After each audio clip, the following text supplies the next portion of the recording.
અંગ્રેજી કેલેન્ડર મુજબ ઓગસ્ટ મહિનો અને આપણા હિન્દુ સનાતની ધર્મ મુજબ શ્રાવણ મહિનો એટલે હિન્દુ ધર્મના તહેવારોનો પાવન પવિત્ર મહિનો માનવામાં આવે છે.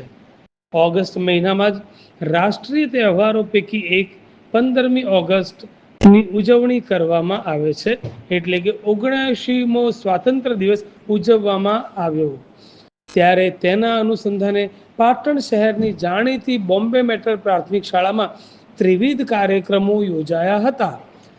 શાળાના 100 વિદ્યાર્થીઓ દ્વારા માનવ રચિત અખંડ ભારત અને ત્રિરંગાની સુંદર કૃતિ બનાવવામાં આવી હતી. આ ઉપરાંત કૃષ્ણ જન્મોત્સવ એટલે જન્માષ્ટમીના તહેવાર નિમિત્તે શાળાના નાના નાના ભૂલકાઓ દ્વારા મટકી ફોડ કાર્યક્રમ પણ રાખવામાં આવ્યો હતો. મહેમાનો દ્વારા શાળાના તમામ વિદ્યાર્થીઓને અડધો ડઝન ચોપડા આપવામાં આવ્યા.